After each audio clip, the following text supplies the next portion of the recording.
The king of the bushwhacking, Kyle Busch, up top again. How we doing, everybody? Welcome into our second truck post-race stream of the year. By the way, let me know how I'm sounding. I'm trying to fix up my audio so I don't sound as bad as I did on Wednesday night. So let me know, am I coming across at least clear, hopefully louder? But yeah, Kyle Busch is... I mean, he's unbeatable when he has the best or one of the best trucks out there. Good, because I literally took Thursday off from making videos so I could make sure that the audio was good and it was not as bad as Wednesday night. Awesome to hear. Oh yeah, totally. Very hard pick for me. That's two picks I've gotten this year, and at least I know I won't be too far back in last if I suck the rest of the way. Of course, I picked Austin Hill in the next one, so. But, yes, that was the Freight 208. Was 135 laps, went for 1 hour, 51 minutes, 55 seconds, 20 lead changes, 7 leaders, and 7 cautions. Let's get up to 100 likes on this stream by the time we're into, I don't know, stage 2 on it, or maybe the end of talking about the results we're going to read off right now. Xfinity pre-race is beginning. You don't get truck post-race unless you're here, so subscribe if you're new. But Kyle Busch in the Spire 7 gets the dub in a truck that his team built, but he does not own. He finishes ahead of Ty Majeski by 0.187 seconds, basically 0.2 of a second. Corey Heim, he barely lost to Majeski at the line by 100th of a second. Then Taylor Gray, Nick Sanchez, Caden Honeycutt, Tyler Ankrum, Raja Caruth, Daniel Dye, and Dean Thompson, your top 10. After that, Brett Holmes in the 11th spot. 12th is Lawless Allen. 13th, Matt Crafton. 14th, after a hectic day, and we'll talk about him in a bit, Ty Dillon. Chase Purdy with the 15th place run. 16th goes to Jake Garcia, Colby Howard in 17th. 18th is Timmy Hill. Tanner Gray in 19th. 20th, final one on the lead lap, Mason Massey. After that, you have Keith McGee, 21st, a lap down, first car or truck a lap down. Again, such a bland name, but such a great name at the same time. I just love saying Keith McGee. It's a NASCAR name. Spencer Boyd also a lap down in 22nd. 23rd, 2 down is Stuart Friesen. Lane Riggs 2 down in 24th. Mason Maggio and Grant Enfinger, 25th, 26th, also 2 laps down. Next 2 are 3 down. That is Thad Moffitt in 27th and Matt Mills in 28th. Ben Rhodes, 29th, another terrible run to start out the year for Ben Rhodes, 5 laps down, and then 30th, Connor Jones, 6 down. We only had a 33 truck field today, so the final 3 are out of this race in the final tally. We will talk about Bailey Curry and his roof literally flying off the damn truck. Jack Wood in 32nd, and last shotgun on the field is Christian Eckes. And Sly Supersonic, thank you for the 5. Hi, Jarrett. Today was a great race by Truck Series standards, especially after last week. Proof you don't need a big wreck for the race to be good. See, I saw a lot of people talking about how they weren't crazy about this race. I wasn't, I don't like too much when they come down to the finish single file. I do like the chess match kind of aspect of it. It is part of super speedway racing, but I think it was much better than last week. And I know people want to hate and dogpile in the truck series, but I don't think this one is as deserving of it. 7 cautions for 135 laps. That averages to almost 20 laps of green flag racing per run, give or take. At least between cautions, that's not in any way, in my opinion, a bad thing. Let's get you the results up top. I probably got somebody wrong on this, so I'll just double check as we're going. But Daniel Dye, You'll see him up top in a moment. Finished 9th today, but he started on the pole. Decent run for him, kept himself out of trouble. Was basically the proverbial cameraman for anything happening. Doesn't matter where in the pack that man runs. Stuff always happened right ahead of him. But you'll see the rest of the order and the streaming schedule for this week scrolling up top. NWP on my channel this week. We will talk about this race. Ankrum would lead early in it after Dye was on pole. Kyle Busch up there battling for the lead. Very top line dependent in this race. Oh, wow. I didn't even notice that RCR went completely front row for Xfinity. But, and by the way, I saw that McDowell supremacy in there. McDowell supremacy on the pole today. But very top line dependent. Lap 17 was the first incident of caution. Keith McGee, I love saying that name. He would slide. No caution. I didn't think that was a caution on its own, but I believe Connor Jones spun as well, and a couple others made contact. So early on in the race, I can understand why they would throw a yellow for that. They would restart on lap 22 with Majeski getting out to the lead at first, but Eckes would get by. Eckes early on had the best truck, and I think he had overall the best truck out there. After he won stage 1, he looked like he could do anything he wanted and was just strong the entire day that he was out there, until you found out at the end of that stage that he had brake issues. We'll talk about that in a moment, but he would win stage 1 over Ankrum, Lane Riggs, Enfinger, Majeski, Rhodes, Garcia, Kyle Busch, Wood, and Daniel Dye. He had brake issues, and when they would go down pit road later on in the race, he would not be able to stop in the pits, and that was pretty much all she wrote. And I see the real gooey. I think that's also our Jar Jar Binks one in there. Wisanita Cook.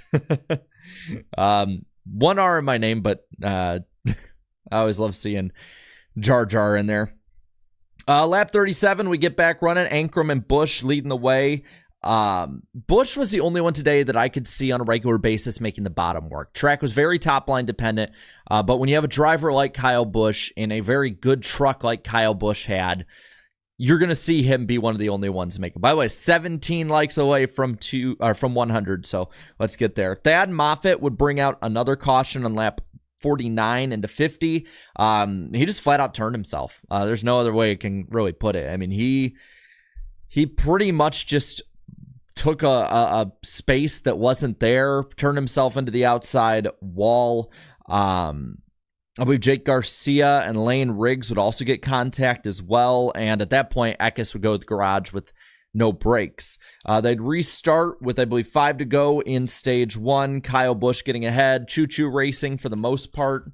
And Jack Wood would crash, bringing out the end of the stage with that caution. Busch wins over Ankrum, Enfinger, Tanner Gray, Corey Heim, Sanchez, Majeski, Raja, Taylor Gray, and Bailey Curry. All right, now we're in the final stage. This is the crazy ass stuff going on.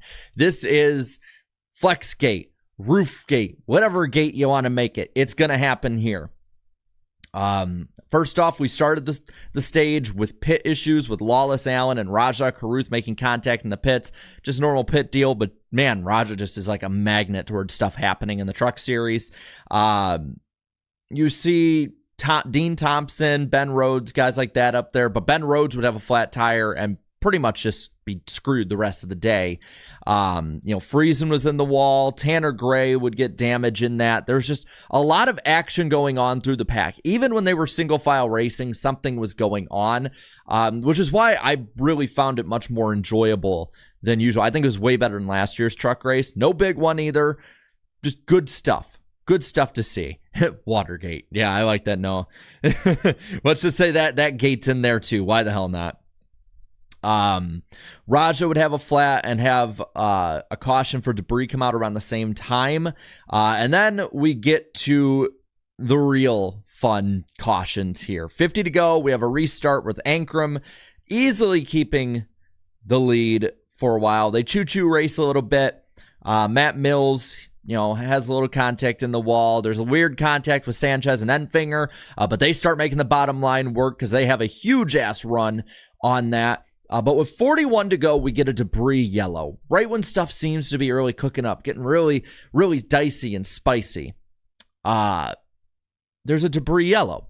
And at first, I almost thought it was a hood flying up because it looked like in NASCAR Thunder 2004 when you have damage and then your hood flies up and you get a debris yellow from that. That's what I thought it was at first.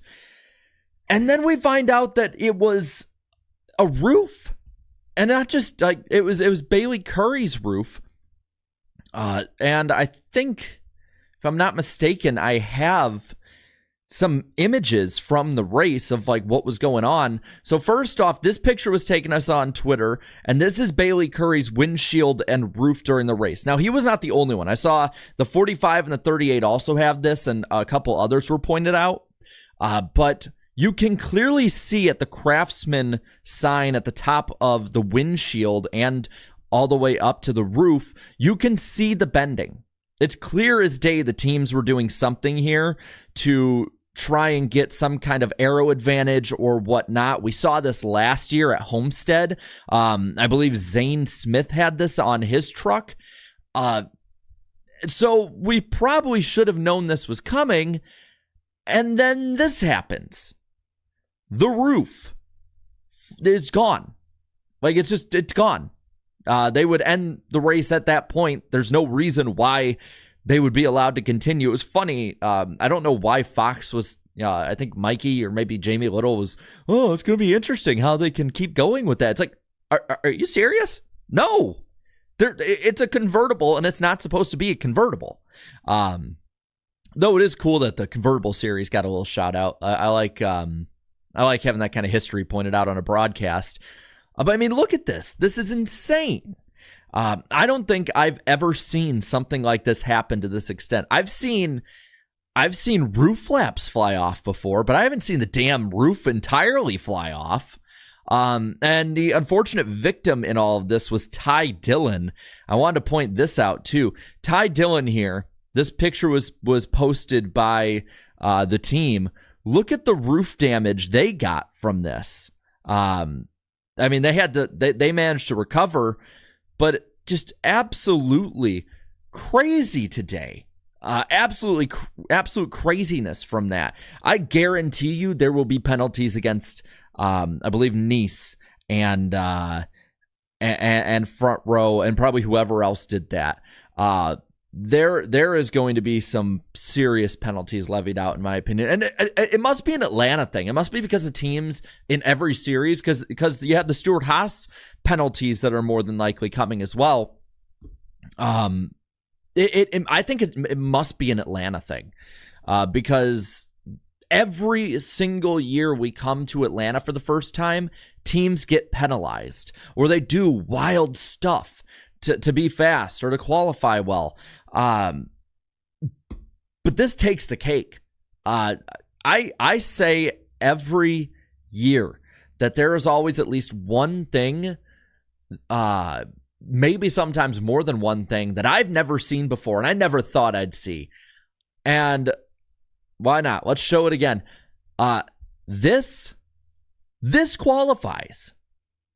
That's just insane to me. Like, obviously, we should probably be upset because of the safety hazard, his head being exposed while being at speed for a while, even under caution. But I'm just flabbergasted. I mean, I don't have some smart-ass thing to say. That's just crazy. I mean, there's no other way to put it, man. Like, that is probably one of the craziest things I have ever seen happen in a NASCAR race. By the way, really quick, I want to thank Andrew Winslow for being a member for 10 months. Did you hear the tragedy of Darth Kyle the Wise? Good one. I like that. Anytime you can reference Plagueis, I'm happy. And NAPA Racing Fan 927, thanks for being a member for 5 months. McDowell Supremacy, front row lives up to their name. True. Very true. Man, I don't know how you follow that up, but we still had 41 to go after that caution. The restart comes out. You have Dean Thompson and Tyler Ankrum on the front row. Thompson would lead before another debris yellow. He took a chance at the front row and it worked. By the way, thank you, Michael Kelly, Gilliam for the 5 gifted memberships as well. I'm sure that, let's see, Too Tough to Tame, HP Tubes, Derek, and The Real Gooey, and Schizoid for Jesus are happy with that. Wow. I'm sorry. I still can't get off the fact that I got to see a convertible truck. Wow. Yes, you can, Joshua. You can gift memberships just like Twitch. And hi, TL75732. Feel like I'm reading off a droid name from Star Wars. No offense. But we restart again with 32 to go. This time, Thompson is shuffled out. It's Anchorman, Bush 1-2. Enfinger would lead for a bit. You go full on choo-choo racing, but I believe he would also then have a flat towards the end. And with 10 to go, Ben Rhodes would have a flat tire too. And that would shuffle him out of contention. Again, terrible start this year for Ben Rhodes. He's somebody who I thought would be competing for the win in both these. I picked him last week at Daytona, but just not a good way to start out the year. He's going to be in a hole early. I haven't seen the points. I can see really quick if J-Ski has the points, but I gotta think that Rhodes is going to be shuffled way back. Like he's got to be. So there's nothing on it right now. But he's got to be really far back in the points. So he's going to be clawing his way up. I mean, Las Vegas is next week. Vegas can be, for the trucks, a very big kind of wild card race, even for truck standards. So I would not say, oh, it's an intermediate next week. You know, they're pretty good. I mean, you're looking at these next couple races. In Las Vegas, I have seen be a crapshoot. Bristol coming up in March as well. You're back to concrete Bristol. That's unpredictable. Coda, Martinsville, those are unpredictable. We saw what Texas did last year. I mean, there is no easy in for them. Now, watch I say this, and they will just, rip off like 3 wins in a row. But I wouldn't want to be in this hole early. And we knew in all 3 series, going to 2 super speedways in a row to start the year, we knew this was going to happen to some drivers. It's going to happen in every series, and it happened to him. Nick Sant in the chat says that he's minus 26 to the cut line. I got to think really quick, but I believe it's almost a full race out already, especially when you have short fields too. Short fields, like this short field may have saved him a lot, because I think he'd be probably around minus 30 back. Awesome. Logano for the Xfinity booth. I like him in the booth. Say what you want about Logano. I like him in the booth. Yeah, almost a full race out early. I mean, at least 3/4 of a race worth of points out. And yes, I know winning you're in. But yeah, trucks is a crapshoot. I agree. But going to the finish, Kyle Busch would get past Enfinger when he had a flat tire going through the lap traffic. Very sketchy moves, but great moves at the same time. There'd be a 4-truck breakaway. I really thought Nick Sanchez in 5th was going to make a run at the finish and try and get the win. He had the gap. He had a big enough gap to make a run, but it just never materialized. They waited too long to make the move, or they just couldn't get it generated with the pack. With the only 3 trucks behind Kyle Busch, all he had to do was basically,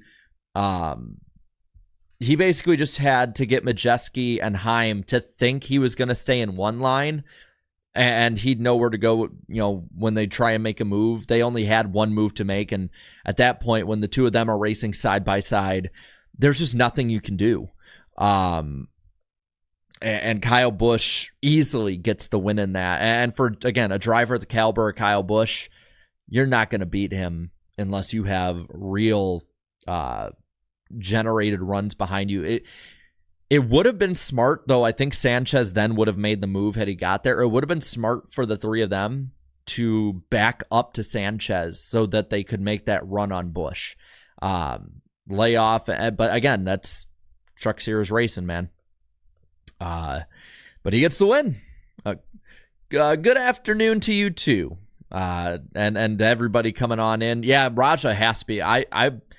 Raja has to be in top 5 easily in points, if not leading it. But man, I mean, just way better than last week. I'll take it. That's kind of racing I hope to see in the Truck Series. It does not have to be as good as Xfinity or Cup. It just has to be, just decent. I mean, decent racing. It's a good start. Please carry this to the next week. Like, dislike, thank you for the 2. The roof is on Ty Dillon. I like that. Bloodhound Gang reference. If any of you know that song, The Roof is on Fire. I don't want to say the rest of it because I don't want this to get nuked off of the tube. But hey, I really enjoyed it. And I know a lot of people are probably going to, oh, he's a homer, he's this, he's that. Nah, I had fun. I had fun with it. There were things that weren't the greatest of it, but for a truck race, not that bad. But that about covers it. I think I want to say the Xfinity race is starting, in the next 20 minutes? I love doubleheader days, man. Like, I actually do. I know that we should have longer weekends more often. But being able to talk trucks with you guys for 20, 25 minutes and then immediately jump into an Xfinity race, can't get much better than that. Kind of reminds me of the old COVID days. But that's about going to cover it. And I will see you guys probably in about 3 or so hours for Xfinity post-race coverage. So thank you guys so much for coming out. I'm going to just pop this on. We'll finish the stream on this because this is the image of the race. So thank you guys so much for watching. Can't wait to see you later today and tomorrow. And have a good one. Later, y'all.